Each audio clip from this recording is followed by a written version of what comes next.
Pernah nggak misalkan mendapati berita hoax yang beredar bukan viral, pernah, tapi sering. kemudian Pak Gub nggak bisa tidur atau sampai anak-anaknya juga bertanya? Saya tidur karena saya tidak pernah melihat medsos. Karena saya nggak punya medsos, yang punya tim. Nah itu yang punya masalahnya. timnya. Yang Jadi punya tim yang mengurus. Ya dia yang tahu, saya nggak tahu. Oke. Jadi saya tidur aja. Contoh, saya contoh ya. Pada saat saya umroh, kepala saya gundul. Tahu nggak berita yang keluar di medsos? Apa itu, Pak?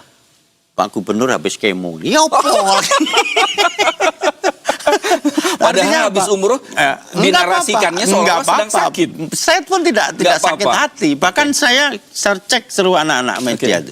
Coba hari ini yang paling kenceng menyampaikan kritik kepada kita apa? Dan itu obat untuk saya. Saya tenang saja. Yang penting apa? Saya bekerja rule of law.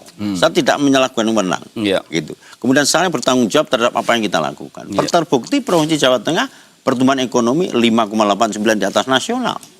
Dan itu menjadi kebanggaan untuk kita. Dan itu bukan untuk kita, ini adalah super tim bagi para bupati, wali kota di wilayah kita dalam rangka melayani masyarakat. Itu yang paling penting. Tapi Pak Gub, nggak sedikit loh pejabat yang baper loh Pak Gub ketika diserang di sosial media, baper, kemudian menggugat, melaporkan ke polisi.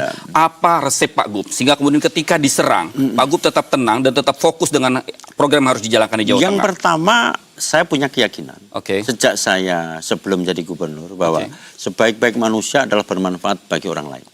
Itu toh. Jadi selama saya menjalankan dinas mulai bangun tidur dan tidur lagi, bermanfaat untuk orang lain, saya akan tidak peduli orang ngomong apa. Begitu. Saya ambilkan contoh misalkan. Kadang-kadang kita sebagai pejabat publik di kantor terus masyarakat ngomong. Ini pejabat kok di kantor terus nggak pernah di lapangan. Begitu kita di lapangan terus, kadang-kadang sudah diomongin lagi. Kok ke lapangan terus? Bukan. Apa, Pak? Saya nemui pejabat di kantor susah karena nggak pernah kantor.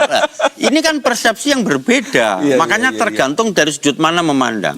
Nah ini menjadi koreksi untuk kita apabila kontrol sosial, meskipun itu negatif, adalah merupakan jamu. Untuk apa? Lebih koreksi pada kita. Oh berarti kadang-kadang kita harus ke kantor, kadang-kadang harus di lapangan. Kan begitu jawabannya. Artinya bukan terus baper, meriang, kemudian nyewa pengacara. Nah itu namanya, wah Anda bukan petarung.